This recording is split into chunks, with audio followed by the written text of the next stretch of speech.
Hello दोस्तों, स्वागत है आपका द हिंदू एडिटोरियल के इस सीरीज में। 9 जुलाई 2021 के एडिटोरियल का डिस्कशन हम लोग कर रहे हैं। टाइटल है न्यू फेज। न्यू फेज का मतलब क्या? न्यू फेज का मतलब होता है नया चरण, नई शुरुआत। किस मामले में?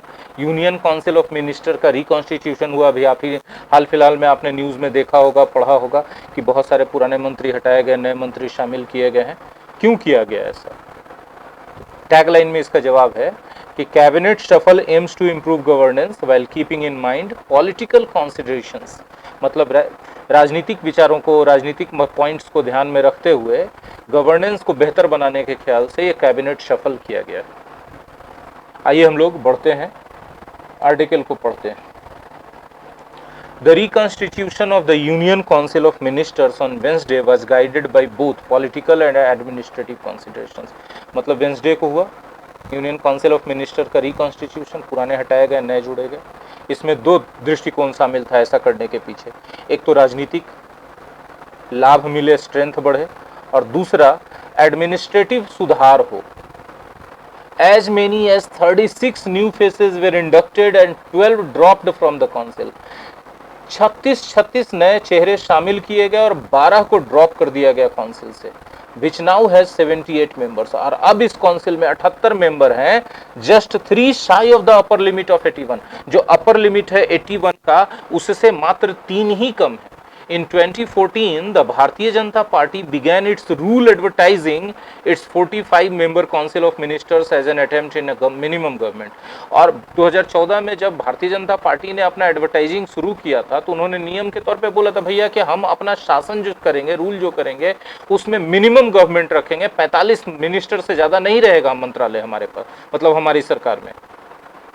द भारतीय जनता, अच्छा हाँ, कहाँ चला गया? हाँ, the political aspirations of communities and regions are difficult to satisfy in a country as vast and diverse as India. Bharat जैसे डाइवर्स, भिन्नता वाले देश, वास्ट देश, इतना बड़ा देश में सभी कम्युनिटीज के, सभी रीजन्स के पॉलिटिकल एम्बिशंस को सेटिस्फाई करना इम्पॉसिबल। डिफिकल्ट लिखे है ना, हम बोल रहे हैं इम्पॉसिबल है। एकदम सच्ची बात है, इम्पॉसिबल। ठीक है, नहीं होते लोग।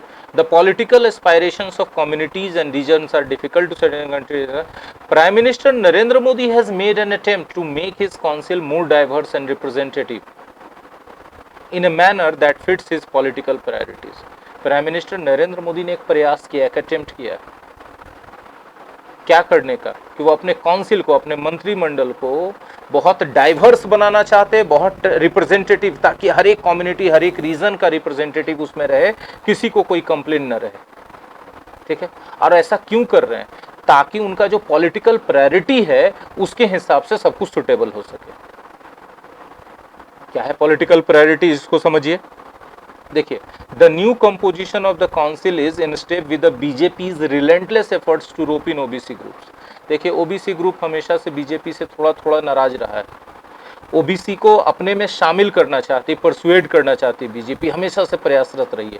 उसी प्रयास में, उसी क्षेत्र में एक कदम है ये जो आप देख रहे हैं ना, नया कंपोजिशन, इतने सारे नए मंत्री शामिल किए गए, बस एक कदम है ताकि ओबीसी ग्रुप जो है शांत हो जाए और संतुष्ट हो जाए कि बीजेपी के सरकार में हमको भी रिप्रेजेंटेटिव बनाया गया, रिप्रेजेंटेशन दिया गया हमारा। ठीक है, Dalits and tribes people under its Hindutva umbrella politics. खाली ओबीसी को नहीं, दलित को भी, ट्राइब को भी, अपना हिंदुत्व का जो उन्होंने छत्र छाया खोल के रखा है पॉलिटिक्स में, उसमें सबको शामिल कर लेना चाह रहे। सिर्फ अग्री जातियों को नहीं, पिछड़ी जातियों को, अति पिछड़ी जातियों को, जनजाति को, अनुसूचित जनजाति को, सबको।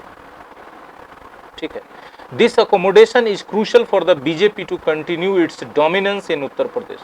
उत्तर प्रदेश में बीजेपी अपना डोमिनेंस बनाए रखे, इसके लिए ये जो एकोमोडेशन है, ये जो बदलाव है, ये जो परिवर्तन है, ये बहुत जरूरी।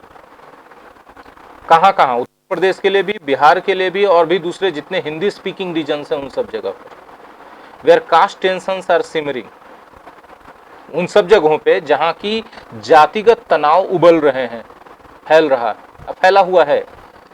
New inductions and elevations also signal a continued effort by the BJP to expand its influence to new areas such as West Bengal and the northeastern states, देखिए West Bengal, north eastern states में बीजेपी का कोई प्रभाव नहीं है, कोई संप्रभुता नहीं है। उन सब क्षेत्रों में भी बीजेपी अपना प्रभाव और संप्रभुता बनाने के लिए भी इस तरह के फेरबदल अपने मंत्रिमंडल में बीजेपी की सरकार ने किया है, मोदी की सरकार ने किया है। ठीक है। Bearing the continuing under representation of Muslims, the council is impressively representative of Indian diversity. अगर हम मुस्लिम के अंडर रिप्रेजेंटेशन को छोड़ दें, मतलब बीजेपी में मुस्लिम है लेकिन बहुत कम संख्या में, पार्टी सरकार में तो और कम संख्या में डाला गया है, मुस्लिमों को रिप्रेजेंटेशन के लिए मंत्रालय दिया गया है, तो उसको अगर बेयरिंग कर दिया जाए, उसको एक्सेप्ट कर दिया जाए, छोड़ दिया जाए, तो बाकी जो मंत्रिमंडल है वो भारत की विविधता का एक बहुत अच्छे से प्रतिनिधित्व करता है। मतलब कि हर क्षेत्र, हर कम्युनिटी के लोगों को कोई ना प्रतिनिधित्व दिया गया है। मतलब फिर से यहाँ पर संतुष्ट करने वाली राजनीति शुरू हो चुकी है। ठीक है। देखिए, governance issues might have been a factor in the axing of some of the ministers.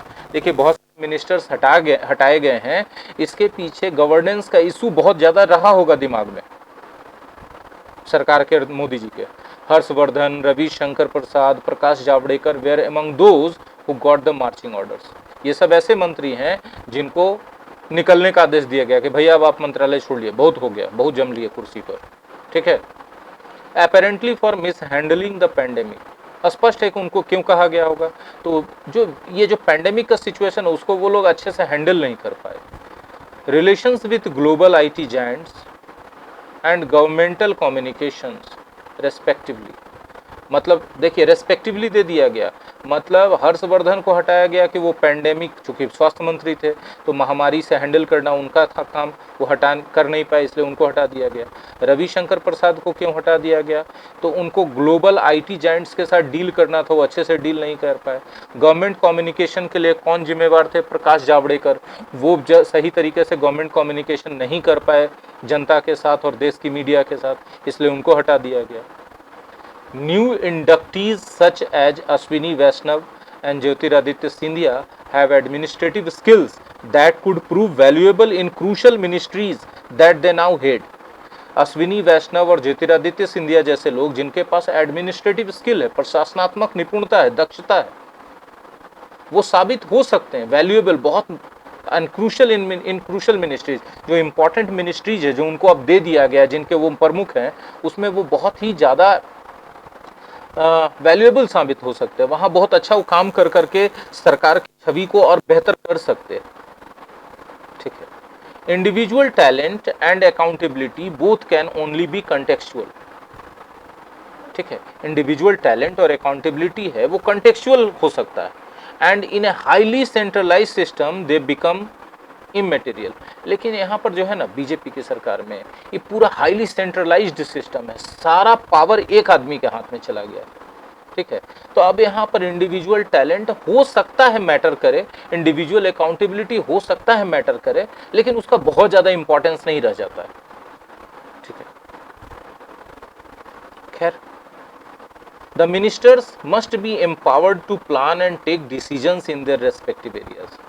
अब यहाँ पर एडिटर सलाह दे रहे हैं सरकार को कि मिनिस्टर्स को इतना पावर दिया जाना चाहिए कि वो अपने क्षेत्र में मतलब अपने मंत्रालय से रिलेटेड प्लान बना सके और डिसीजन ले सके।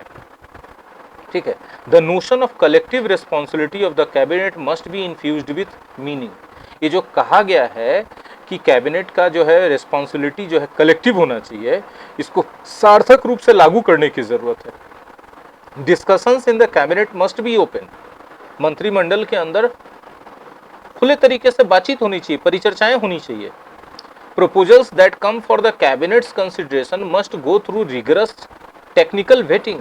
और जितने भी कैबिनेट के अंदर कैबिनेट का कंसिडरेशन के लिए प्रपोजल्स आते हैं मंत्रालय के कंसिडरेशन के लिए, उनको बहुत जबरदस्त तरीके से टेक्निकल मूल्यांकन होना चाहिए उनका, एंड वाइड पॉलिटिकल कंसल्टेशन लिया जाना चाहिए। हर एक समुदाय, हर एक रीजन के लोगों से उसके बारे में बातचीत होनी चाहिए, मतलब ओपन डिस्कशन होना चाहिए उसके बारे में।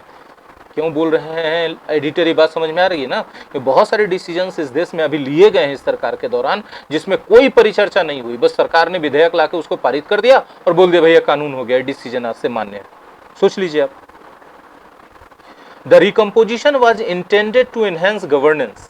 ये जो पुनर्गठन किया गया मंत्रालयों का, इसका उद्देश्य क्या था कि शासन को, गवर्नेंस को एनहेंस करें, बेहतर बना दें, इंप्रूव कर दें।